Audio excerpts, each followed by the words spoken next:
Good evening and welcome to the new Bugajski Hour from Washington, D.C.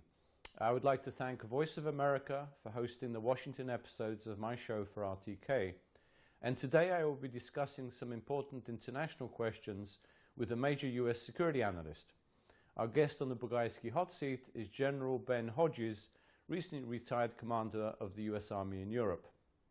But first, my political commentary on a key international topic is entitled, "Is Turkey destabilizing the Balkans?" Turkey's growing influence in the Balkans has heightened fears that the Erdogan government may contribute to destabilizing the region. Initially seen as a useful supplement to the European Union and the US, especially among Muslim populations, Turkey's self-declared neo-Ottomanism is increasingly viewed with suspicion. Ankara has extended its influences through trade, investment, cultural exchanges, humanitarian assistance, and religious contacts. Most countries welcomed Turkey's involvement and viewed it as a developing economy and a trusted NATO member. However, with Turkey kept at arm's length by the European Union and its democratic system regressing, the government is now perceived as overly intrusive. Ankara applies pressure on the region, on its governments, by demanding the extradition to Turkey of adherents of Fethullah Gulen, a Turkish cleric living in exile in the United States. Erdogan claims that Gulenists organized a coup attempt in Turkey in July 2016 and accuses the movement of being the main danger to the Turkish state. Unable to convince Washington to extradite Gulen himself, Erdogan has focused on Gulenist supporters in Europe, with the Balkans being the softest target. This was evident in the extradition of 6 Turkish citizens from Kosovo without the knowledge of Kosovo's Prime Minister. Turkey has developed an imperial Big Brother syndrome towards Muslims, similar to the Russian variant amongst Orthodox Christians. Erdogan portrays himself as the protector of Muslims in former Ottoman dominions. He also uses this image in domestic politics, as millions of Turkish citizens have Bosnian or Albanian heritage. Kosovo and Albania are largely immune to pan-Turkism or pan-Islamism, and Ankara is important only insofar as its policies are in harmony with the EU. Turkey is not a political role model for these secular Muslim societies, and the only way it could gain more influence is if the EU and the US abandoned Albania and Kosovo. But there are 2 populations that may be more susceptible to Ankara's interventions: Bosniak Muslims and Sanjak Muslims. In the conflict between Erdoganists and Gulenists, intra-Muslim disputes could escalate in Bosnia. This would also assist the separatist agenda of the Serb entity leaders backed by Moscow, who insist that Bosnia is a failed state.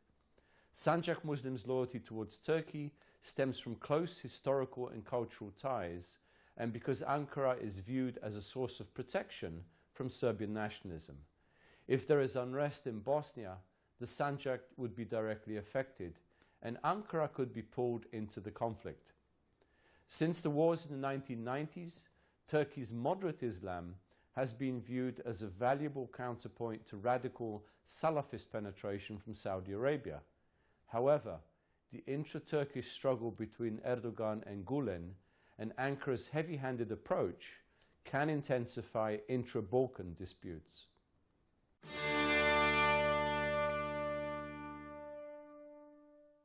It is time now for the Bugajski hot seat with our special guest, Ben Hodges, Lieutenant General and recently retired commander of the US Army in Europe. He currently holds the Pershing Chair in Strategic Studies at CEPA, which, as you know, is the Center for European Policy Analysis, the premier think tank in DC. I don't say that through any prejudice. Thank you, Ben, for joining me on the show. No, thanks for the privilege. To begin with, can you tell us a little bit about your background, your career highlights in the U.S. Army, including where you have served and positions you've held, and not just your name, rank, service number, date of birth. So. Okay. So retired with a little over 37 years in the Army. Started off as an infantry lieutenant in Germany. That was my very first assignment back in 1981 to 84, so at the height of the Cold War. But also 2 tours in Iraq, 15 months in Afghanistan and Kandahar. Did a year in Korea as a major. Also had 3 tours working in the Army Congressional Liaison, so really a great opportunity had to relearn the U.S. Constitution and the role of the Congress. One of the most interesting assignments I ever had was as the aide-de-camp for SACEUR, Supreme Allied Commander Europe, 95 to 97, during the Dayton Peace Accords and the deployment of the IFOR, the implementation force, into Bosnia. So even today, I still think back on things I saw my boss, General George Jawin, how he worked with ambassadors, how he worked with different agencies, how he worked with the alliance to implement the Dayton Peace Accord, and really a meaningful assignment for me. And then, of course, my last 5 years, 2 in Turkey, where I was the first commander of NATO's land command based in Izmir, and then the last 3 were in Wiesbaden, U.S. Army Europe. So you spent quite a bit of time in the Balkans then with sure. IFOR and so on, and presumably since the NATO intervention vis-a-vis Serbia and Kosovo and so forth. We'll come back to the Balkans in a second, but let me start with the bigger picture in terms of NATO.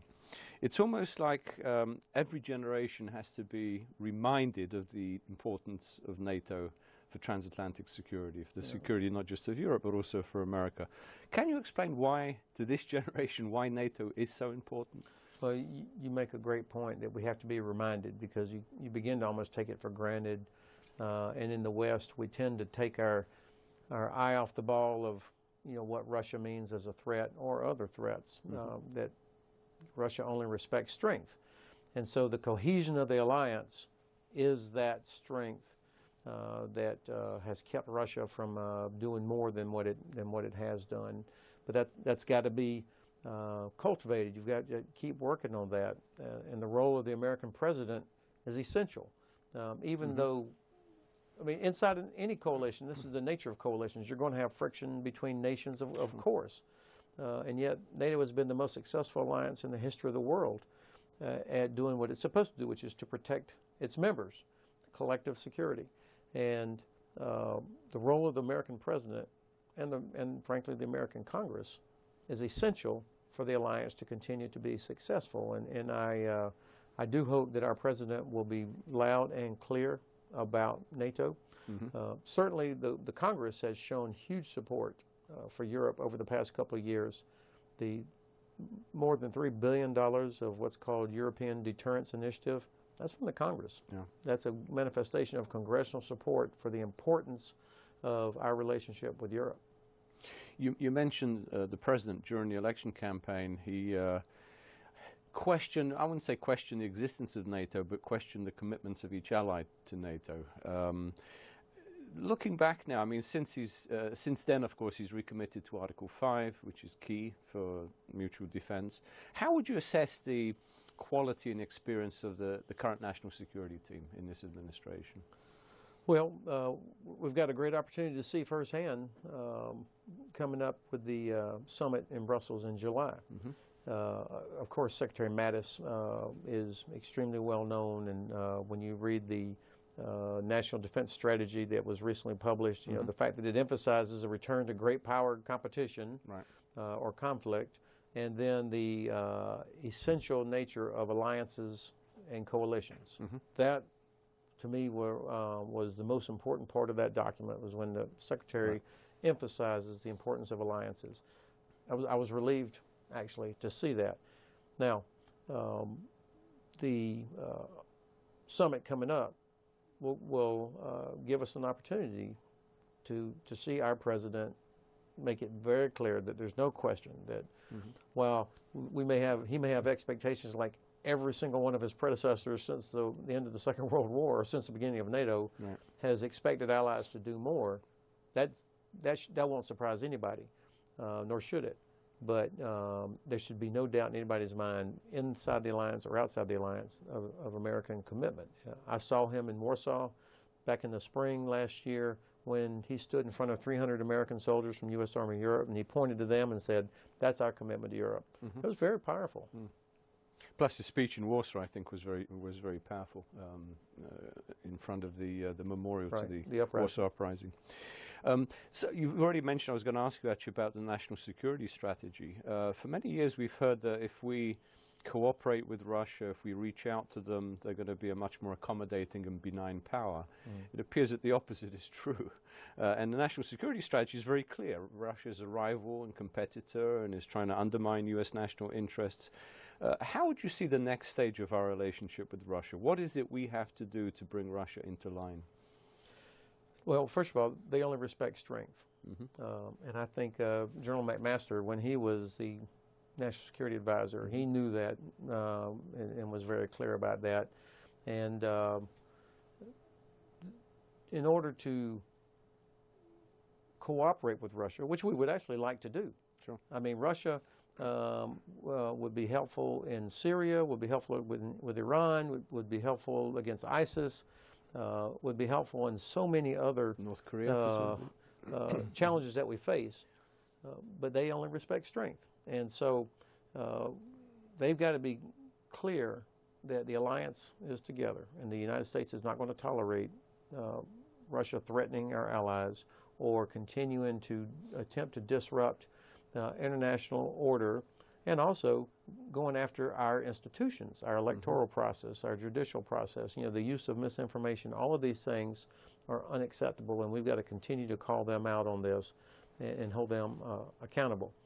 Now, during the Cold War, when we had hundreds of thousands of American troops in Europe, along with hundreds of thousands of British, German, French, Dutch, Belgian soldiers facing across the inter-German border the group of Soviet forces in Germany, we still had hockey, still had cultural, you could still do things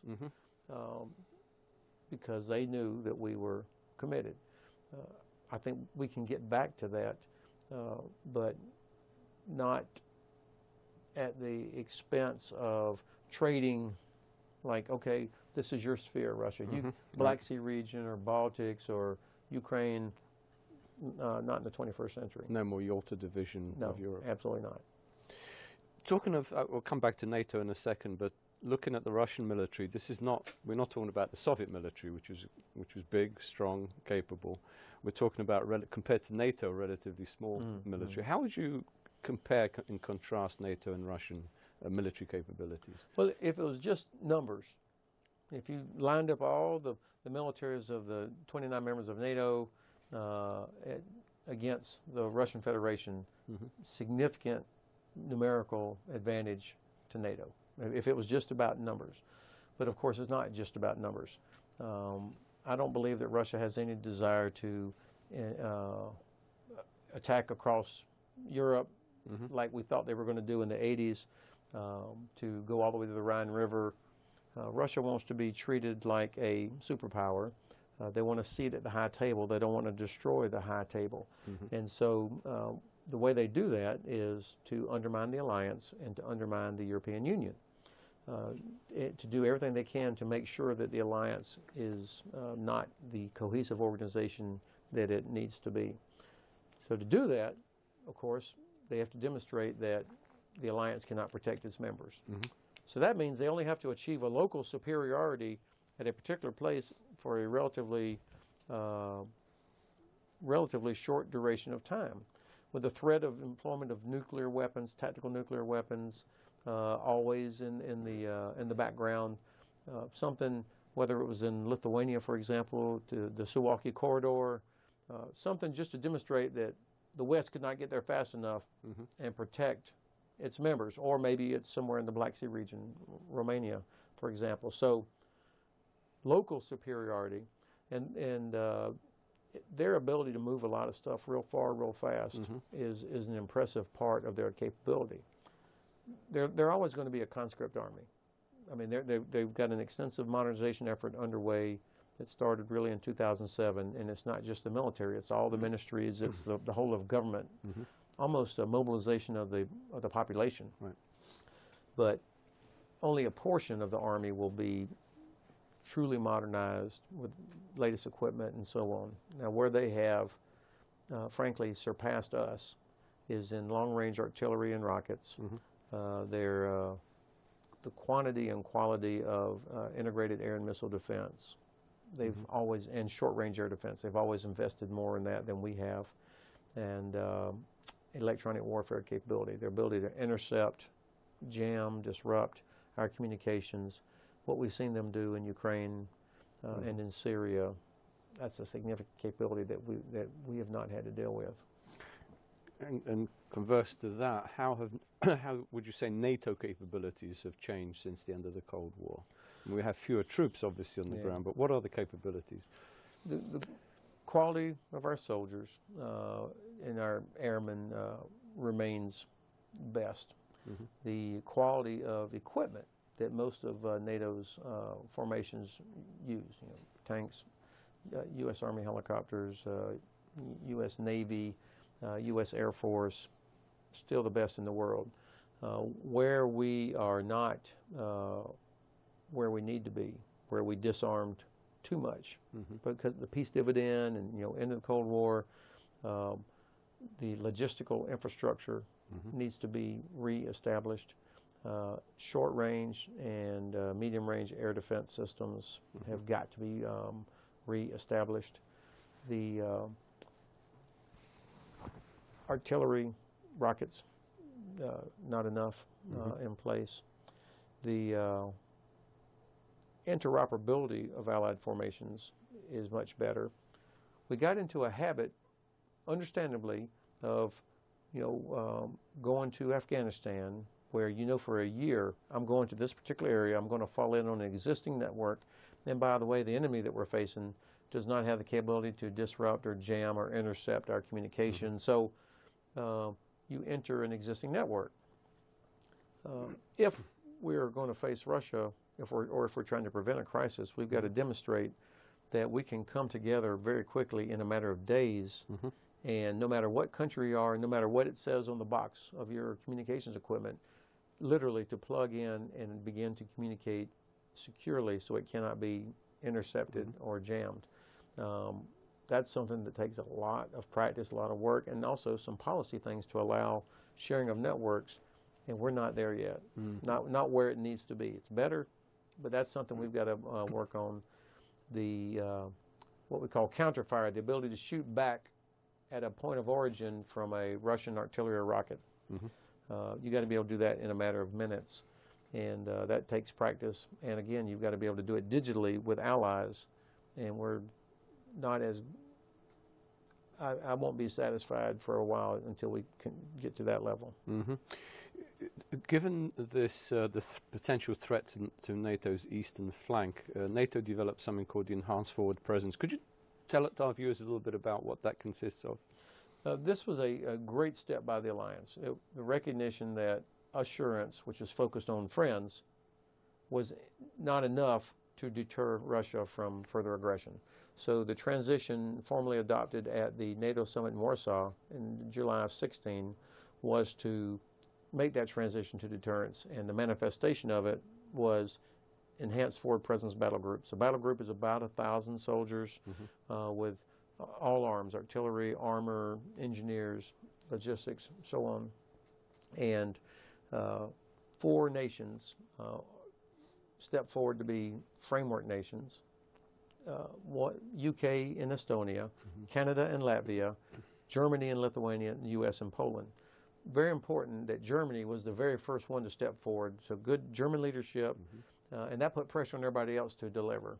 And the fact that Canada is back on the continent of Europe, extremely important. A longtime ally, but it's kind of literally left the continent of Europe. So they're back. That's very important. And then, of course, each of these formations are multinational. This was an important part. So the American battle group includes British, Romanian, and Croatian soldiers. The German battle group includes Norwegians, French, Belgians, Luxembourgers, and so on. You have Spanish and Italian troops that are up in the Baltics. So this was important because I think the conventional wisdom was that Southern European countries were only focused on the threat from across the Mediterranean, and here you've got great allies with troops up in the Baltic countries. The other thing that's different and important is that these battle groups are real warfighting formations. I mean, each one of them has the capability to defeat a Russian brigade in terms of combat power. That was important. And then the decision to integrate them into the host nation brigade. So like the German battle group is under the Lithuanian Iron Wolf brigade, or the U.S. Battle group is under a Polish brigade. That helps provide a better, more effective deterrent effect. To this effect, in terms of strengthening NATO's eastern flank, making sure of rapid reinforcement of NATO troops in the event of some sort of Russian assault on one of the NATO members, we're doing a report together on the Suwałki corridor, which hopefully we'll have, I think we will have in time for the NATO July summit with some recommendations. Can you explain the importance? People hear a lot about this, of the Suwałki corridor, why it's so critically important as a NATO choke point, one that really needs, where we really need to pay attention. So the corridor, of course, refers to this very narrow bit of land between Poland and Lithuania.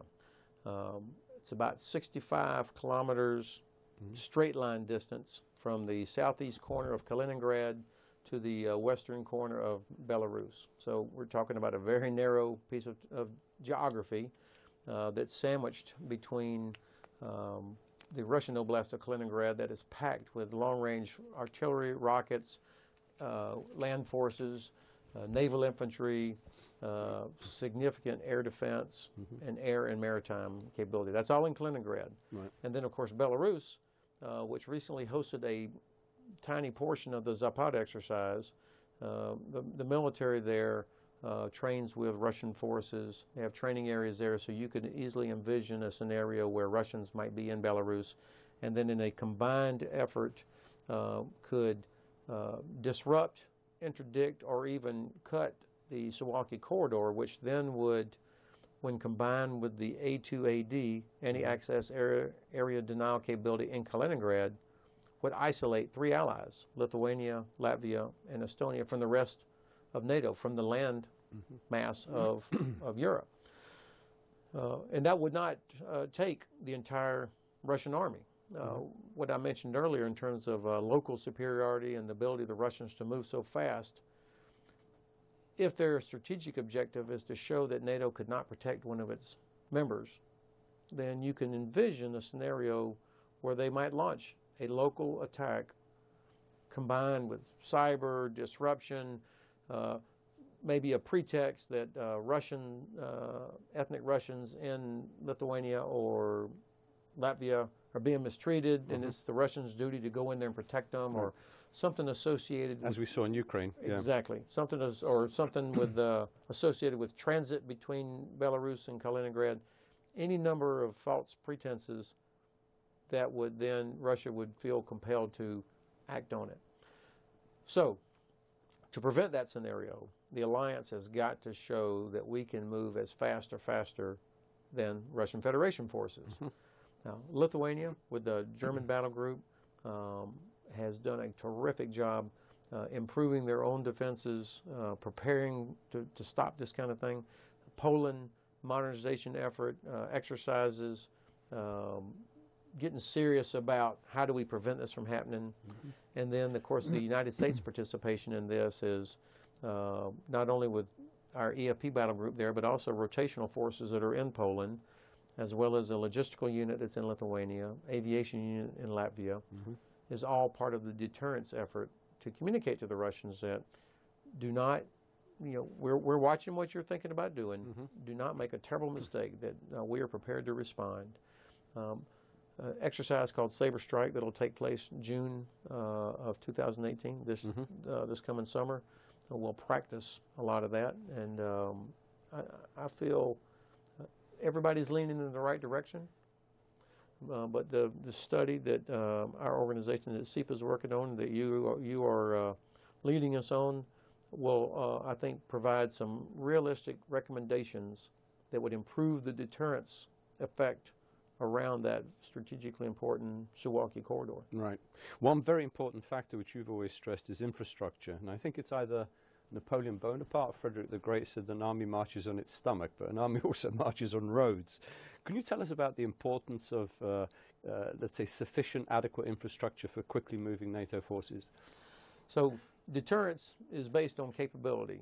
You have to have capability to compel your opponent or potential opponent to not do what they're thinking about doing, because they're worried they're going to get punished or they could fail. So that capability, part of it's equipment, organizations, but part of it is the ability to move. How fast can we get to where we need to be, whether it's local distances or long distances? And so this infrastructure that's necessary to help us achieve speed of assembly, that's once you get a political decision, and that's assuming that you can identify what the potential threat is early. Speed of recognition, speed of decision, speed of assembly. That requires significant improvements to our infrastructure from Germany all the way up to Thailand and all the way down to the Black Sea. Railroads, bridges that can sustain the weight of Leopard tanks, Abrams tanks, and so on. Tunnels that allow trains that are loaded with modern military equipment. Not every tunnel does that. The rail network, as well as the number of rail cars for carrying armored vehicles, is not, I don't think, adequate to the task right now. When you look at northern Poland, the number of lakes and water, so routes that go over water, so bridges that can hold 75, 80 tons or more, that's an important part of our ability to move quickly, this speed. Fortunately, the European Union is taking this on. They recognize the importance, the strategic importance of military mobility. So there's an infrastructure part of it as well as a diplomatic clearance, the ability to cross borders, and the EU is the right organization to take that on. One of the factors that you talk about, we focus a lot on 2% of GDP for spending in terms of gross domestic product for each nation, for each member state. But as you've pointed out, this is a little bit misleading. We need to look at how much is actually spent on military capabilities. How would you address this? So I'm a believer in 2% as a level of investment, at really minimum level of investment that's each country ought to be doing to make sure that they are prepared to defend themselves and also to contribute to collective security, which is what the alliance is all about. But I think that we need to change the narrative and be more sophisticated in what does that actually mean, because we've got several countries now that are at 2%. And almost everybody is increasing their defense spending, so it's moving in the right direction. This really started at the Wales Summit, but instead of just continuing to pound away on 2% as if they're membership dues for a club, instead, what do we need? And this, I think that we could look at some ways to incentivize people to invest more in defense by perhaps taking into account infrastructure, for example, transportation infrastructure or fuel pipelines, things that have dual use, but also have demonstrable, real military value. I talked about the importance of rail, trains, bridges. Of course, those things would benefit local economies. Great. I mean, that's not bad. Sure. But we see this in America. Exactly right. So this would help, I think, incentivize Germany, for example, to invest more. The Netherlands, if they invested into transportation networks that have dual use and really would provide what the alliance needs to enable to respond quickly, improve our deterrence capability, I think the alliance ought to consider a formula that gives credit for doing that towards 2%. Now, I'm not in favor of, foreign aid, those kind of things being counted, because that's not the spirit of collective defense. I understand the philosophy, but I disagree with it. I'm talking about infrastructure that has real demonstrable military value, and I think that's a more sophisticated way to encourage our allies to take on more responsibility. And presumably sometimes countries that may not exactly meet 2%, the proportion of that 2% that goes into military capable infrastructure, as you've spoken, could be greater. Sure. And I also, inside the 2%, the agreement is that 20% or 1/5 of that 2% is supposed to be for modernization, acquisition. I completely support that. So don't erode that. Right. If we do start looking at other ways to get credit for doing certain things that contribute to collective security. In some countries, that 2% or over 2% includes pensions and all sorts of social services. So and so I forth. think there's probably room for clarification on criteria for what does 2% mean, and then, I mean, at the end of the day, we could all be at 2% or more and still not have effective deterrence. Right. So it's not just a math problem.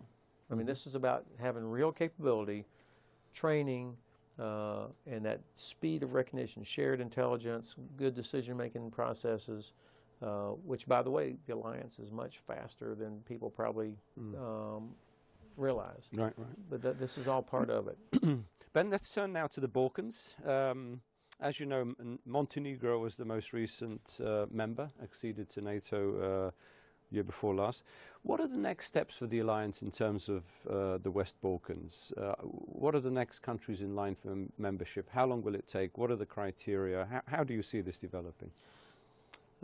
The Balkans are contested space. The Russians are doing everything they can to prevent countries in the Balkans from joining the European Union, from joining the alliance.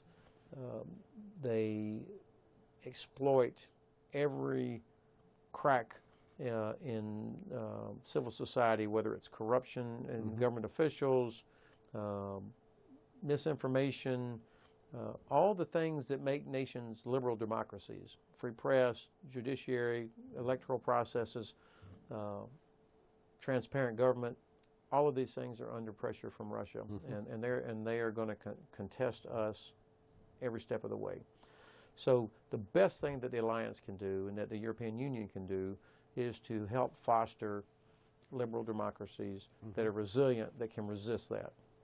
Now, much easier said than done, but I think that's the first line of defense, is liberal democracy with vibrant free press and electoral processes and judiciaries that are trusted, that people trust those institutions. And that means you've got to really get to a better level of transparency inside government too, so people no longer automatically assume that every government official is on the take or is corrupt or something like that. Otherwise, Russia will continue to exploit that, and it'll be very difficult for nations to get into the European Union or to the alliance. Now, I have met incredibly talented, patriotic, courageous men and women in Montenegro, Albania, Macedonia, and all the other countries in the region. And so I'm actually optimistic that it's possible, if we are able to protect those institutions like I talked about earlier. You know, I can see a day where Kosovo and Bosnia and all of them are more firmly integrated or fully integrated into international order, international organizations, European Union, and perhaps even the alliance. But the United States has got to stay involved. Camp Bondsteel. That was my next question, actually. I've had Albanians and Serbs at very, very high levels say, please don't leave KFOR. And both of them said KFOR is the only anchor of stability in the region. So this, for a relatively very, very small investment, this NATO organization helps provide that sort of stability, that presence that's really important. And frankly, the facility at Camp Bondsteel is a very good facility that could be expanded on pretty short order, that would allow us to do things in there if necessary to help with security and stability. But it's something I've always been proud of, is that just a small presence of the alliance sends a signal to people about, you know, the commitment of the alliance to stability and security, and this is a place where I think we've got to keep competing. Don't give that to the Russians as a sphere. It's our forward presence in the Balkans. You could actually argue. There are some that say that that we need a permanent NATO military base in the region. Some have talked about Bugajski in Bosnia, maybe expanding Camp Bosnia, although I think there are some limitations there. How do you see that? Do we need a more permanent base, NATO base in the region? Well, let me say it a different way. I see no reason to leave. I mean, to leave would be the wrong answer. Now, keeping the alliance together on this is very important. I would much rather be an alliance solution, not a U.S. type solution. But the alliance sticking together, that's the critical part.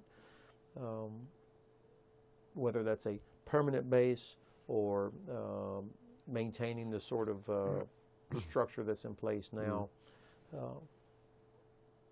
I like what we have now. I just want to make sure that it continues. Certainly the United States Army assumes it's going to continue, and will continue relying on the terrific men and women from the U.S. Army National Guard to do that mission. Given the, let's say, desires of Kosovo to be part of NATO eventually, as you know, almost every politician, I have to say every politician in Kosovo, should the U.S. be more active in helping the Kosovars establish their own security structure that could then become more interoperable with NATO, begin to qualify and to map process and eventually be a part of NATO? You know, the Kosovo Security Force is really a neat organization.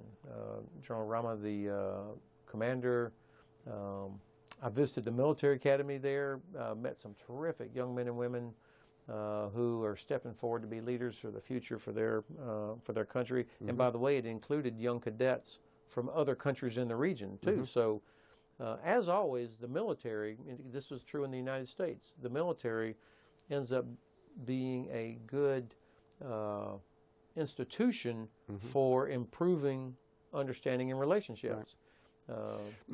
It's because it's by its nature a merit-based organization. I mean, you have to perform, otherwise your peers don't respect you. So I can see KSF as one of the vehicles that helps with regional, better regional integration. Now, the timeline for doing this, obviously, if it was easy, it'd already be done. But if it's going to move towards from a Kosovo security force to a armed force or a more traditional defensive force, it's the kind of thing that would have to be done where everybody in the region agreed to it, that it was not seen as a threat to Serbs, for example, ethnic Serbs. So that's going to be, I think, the kind of thing where steady, calm, visionary leadership, continued support by the United States and the alliance, but done in such a way that minorities or other groups don't feel threatened. And again, I think the KSF, what I saw with those young men and women at the military academy when General Rama took me there, really opened my eyes to the possibilities. Very good. We'll come back to this at some point in the future. This isn't going to go away, I think, anytime soon. Let me turn to another potential flashpoint in the Balkans. And a lot of people are now voicing concern about Bosnia. As you know, Bosnia has elections in October. The Russians, as you mentioned, have been very active in Republika Srpska, trying to push the sort of separatist agenda of the Serb entity. And at the same time, NATO no longer has a major force. I think there are only a few NATO troops left. U4, I think, only has something like 600 troops, and they're more of a humanitarian peacekeeping mission rather than a combat mission. How do you see Bosnia? Is this a potential flashpoint that NATO is looking at? I was a little disappointed when I went to Sarajevo. It was a little over a year ago, because it felt, I didn't feel the vibrancy that I felt when I went to Montenegro. It felt like it had kind of slid backwards a little bit, and I think part of that is because the alliance, or whether it's the alliance or the United States or whatever, we didn't seem invested in it as much. And You know, when I think back of how hard the alliance worked, how many different organizations worked in 1995 to get to Dayton Peace Accords, you know, the diplomatic effort, the role of the military, to give Bosnia a chance. I was very optimistic, and I still am optimistic, but it's not something that gets solved in a few years. It requires a long-term investment and a mix of diplomacy, presence, economic support, information support, and we need to be honest that, you know, the Russians are competing there, and they exploit when there's corruption. They exploit that, and so the Bosnians are going to have to make sure that their institutions are something that their own people trust. And in terms of other countries in the region, Macedonia does want to be a member. Obviously, the question is the name dispute with Greece, that needs to be resolved. How do you see Serbia eventually? Because I know there's Serbian military wouldn't be averse to be part of the most efficient and effective military organization in the world, i.e. NATO, but it's more of a political decision. Do you eventually see Serbia in NATO as well? I had the chance to visit Serbia 3 or 4 times while I was commander of U.S. Army Europe. The Army leadership, General Simovic, a terrific officer, a very talented officer. You know, you see somebody like him, and you know, who's a great soldier for Serbia. I mean, but you see a future. But I think that the government, either for whatever reason, is under so much pressure from Russia that the misinformation that pervades the environment there about what Russia does versus what the U.S. does or what NATO does.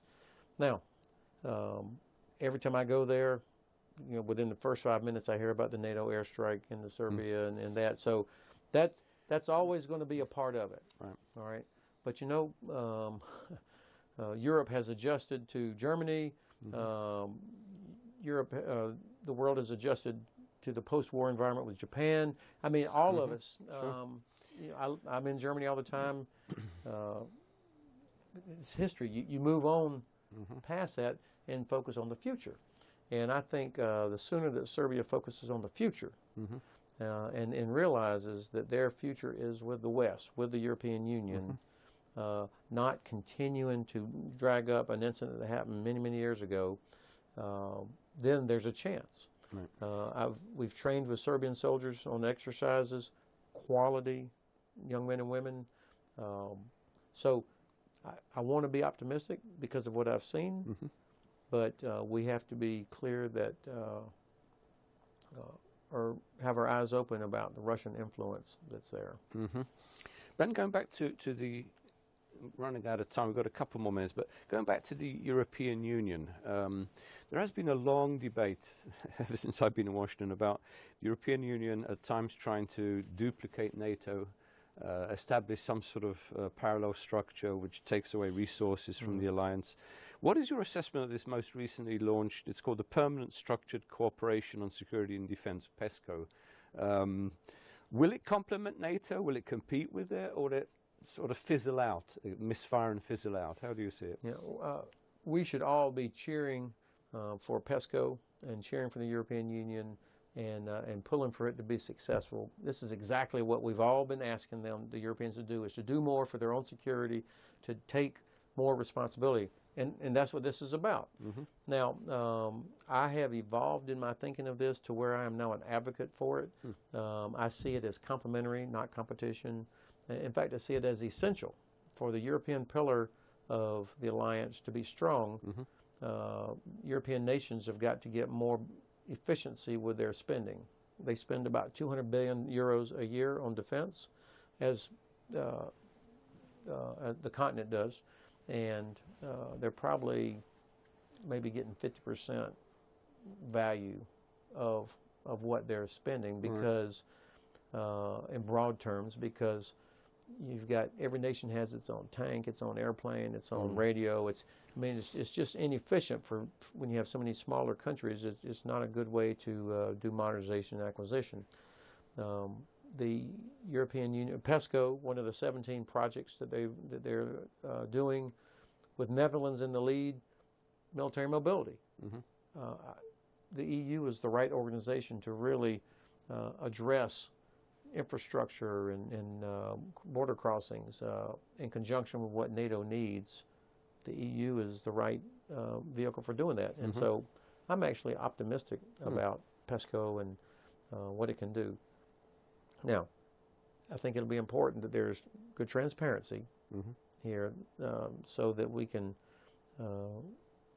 kind of address concerns that some people have that, you know, this is a European army or they're duplicating or whatever.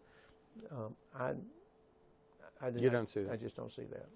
Because in the past, I know there's been a lot of criticisms of the West European Union. If anybody remembers what that was, that was supposed to be a sort of military cover for what was then Western Europe. So you do see this as a net positive for NATO, that NATO can gain from this? I sure do. Again, the transparency will be important, but there's so many places where the EU and the alliance can cooperate. Cyber, logistics, infrastructure, other places, and frankly the EU is probably better suited for Africa, for example, for dealing with Africa, because of the way they blend development, diplomatic, and so on with military operations. And the colonial history of the French and the British and so forth. It just makes more sense. In fact, that takes me to one question which has always been at the back of my mind. Britain leaving Brexit, Britain leaving the European Union, is that going to affect British commitments to NATO now that it has fewer, it's going to have fewer, let's say, links with Europe? I think first of all, we can always count on our British ally, that they will find a way to always meet their commitments. I was disappointed to see how the vote turned out, and it appears it's going to happen. I was disappointed because anything that affects the cohesion in Europe potentially has a knock-on effect to the alliance. Surely the Russians are quite happy to see this, because this is what they want. They want to see the divide and rule. Right. So that's it's unfortunate, but when it comes to the military, I've never doubted for a second that you could count on the British Army, the Royal Navy, the Royal Air Force, Royal Marines. Never doubted that for a second. And in fact, if anything, it seems like UK is going to rely on the military to maybe even compensate in some ways, because the military does have these long traditional relationships, connections. British battle group in Estonia. We have a British company as part of the American EFP battle group. The UK works with us in Ukraine, helping Ukrainians. They're all over quality men and women. Where I do worry is the size of the British Army is under huge pressure, and I fear that if it gets any smaller, that they will have difficulty. If it gets any smaller, they'll have difficulty meeting all of their requirements. Turning very last question, Ben, because we're right up against it, the clock. NATO summit, what do you expect in July? The number one thing I'd want to see coming out of Brussels in July is clear unity. I mean, that there's no question that the alliance is together, and that means that the American president has got to be present. He's got to be very clear that you can count on the United States, that the United States acknowledges it has leadership responsibility, and that we are there as we have always been. That sort of unity with a very, very clear American print on it is my greatest hope. Secondly, I'm excited about the adaptation steps that the alliance has taken, the creation of the new Joint Sustainment and Enabling Command that Germany is going to be for which Germany will be the lead nation. That's really important part of adaptation. as well as other modifications to the command structure and force structure that will improve the alliance's ability to deter. The third thing that I hope will happen is more focus on the Black Sea region. I think that we need to put as much emphasis on security and stability in the Black Sea region as we put into the Baltic region at the last summit. So to get Black Sea security, which is a great way, by the way, to incorporate Georgia, Ukraine, Moldova, you know, that really kind of the Europe's shield against Russia. We need to address the Black Sea region in the summit in a substantial way. And then finally, the Balkans. The alliance has got to get back into the Balkans in a meaningful way to make sure that all the great work that was done since 1995 doesn't, we don't lose that. And Turkey's role in the alliance, how do you see that? Very, very important part of the alliance from a geographical standpoint, from a quality of the military. Very important. The alliance is better with Turkey than without Turkey. But I'm very concerned. You know, this possible purchase of a S-400 missile, that'll never be allowed into NATO's integrated air missile defense system. Cannot do that. So I don't understand why Turkey's doing that.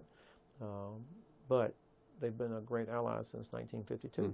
And Turkey's orientation, their business model, it's all got to remain to the West. I mean, Russia only exports weapons and energy. So Turkey's economic prosperity is tied to the West. They know that.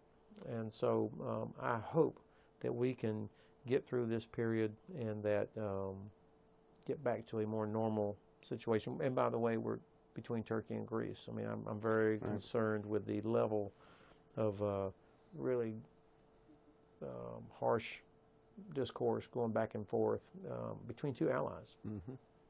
Also, of course, Turkey is vital. You mentioned Black Sea security. We have 3 NATO members now in the Black Sea: Bulgaria, Romania, which is very active, proactive. But certain reservations from Turkey in terms, well, there's also the Lausanne Treaty and so forth, which limits the number of NATO ships that can... Montreux Treaty. Montreux Treaty, I'm sorry, the Lausanne Treaty was something else, Montreux Treaty. How do you see that being adapted? In other words, the Montreux Treaty itself and Turkey allowing for longer stay of NATO ships, NATO vessels? I think actually Turkey has done a very good job of equitable enforcement of the treaty. I mean, they're the ones, they're the gatekeeper on the, you know, Bosphorus and Dardanelles. And so they've done a good job of maintaining that, which is important. I think what we'd want to see in terms of Black Sea regional security, Turkey clearly the dominant power, naval capability in the Black Sea, provide leadership, have a regional approach to security and stability there, recognizing that Russia uses the Black Sea as a launching pad into Syria, into the Eastern Mediterranean, potentially the Balkans. So, you know, Turkish leadership here in a positive way, with allies, with our ally Romania, which has done so much to improve its itself, its own capabilities, its modernization, and it's in a very important location as well. Our allies in the Black Sea, as well as our friends Moldova, Ukraine, and Georgia, that if they cooperated in a meaningful way in terms of sharing intelligence, maritime operations, infrastructure, that would do a lot to improve the security of Georgia, for example. And it's a great way for Turkey to lead versus disrupt. I'm trying to squeeze as much out of you as possible, Ben. Very last question, though, and this is a threat that immediately faces Kosovo as well as the rest of the Balkans. This so-called humanitarian center in Niš that the Russians established in Serbia. What is your view of this? What is it? What is this facility? Yeah, that is probably the least humanitarian center in all of Europe. There's no doubt in my mind that place is intended to be for collective intelligence or influence of some sort. Russia looking to do all they can to have a footprint, you know, seeking diplomatic status for this humanitarian center is is not helpful. Everybody knows that, and I think that we need to keep shining a bright light on that place. There's some reports that they're also been training some of these Bosnian Serb paramilitaries, irregular detachments at Niš, sending them into Banja Luka. Yeah, that would not surprise me if that was the case. Ben, I think on that note, because we really have come up to the end of the clock, I'd love to have you back in future, and I'm sure our audience is going to enjoy this very much, and thank you again for joining me. Thank you, Jan. Thank you so much. All right.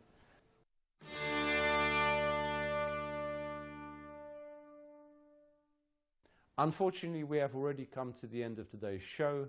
I have greatly enjoyed being with you and with my colleagues at RTK and here at VOA. Good night, everyone. Stay healthy, be productive, and remain optimistic. See you all very soon. Miro Pavshim.